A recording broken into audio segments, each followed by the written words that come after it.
Well, it kind of keeps getting worse for stocks after another day that saw selling and rotation that doesn't work for the overall index. My red light stays on stocks, been that way. Today we needed to get above the 5,500 in the S&P, and it didn't happen. Instead, we had clear rejection again right below it. Went back down to the lows. That ascending triangle broke to the downside, and so we went back to the lows from last week.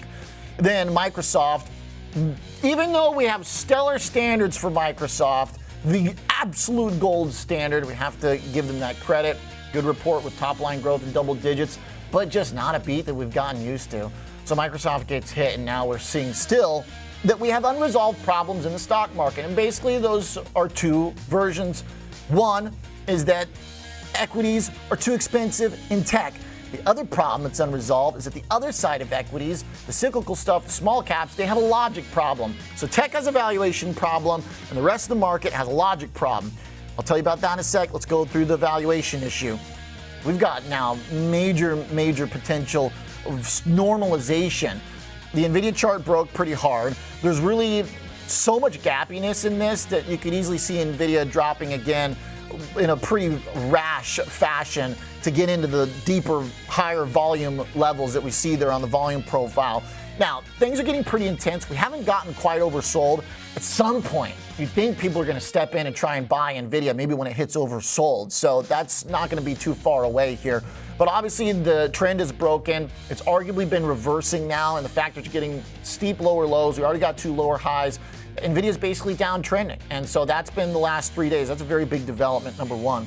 Number two is that when a company like Microsoft, which is so reliable, doesn't beat the expectations and trades above still 30 times forward, I mean, these companies are the most expensive you have ever seen them. So that puts a lot of pressure on.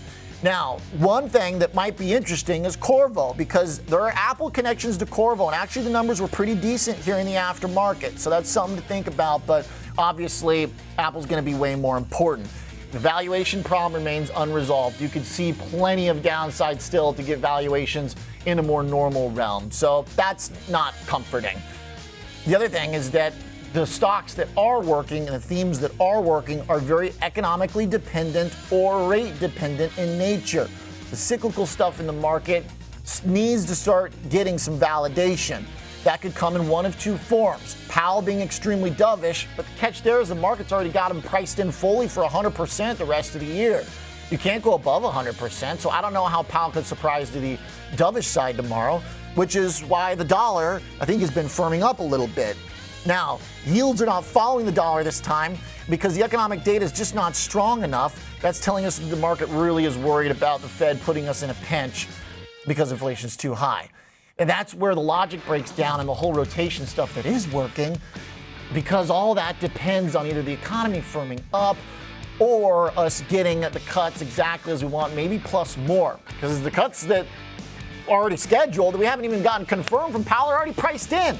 So the next hope, basically, is that you get an incredibly good employment report. We have to start seeing the economic data firm up because the earnings and the tech side is not doing it. Unresolved problems, the light is still red.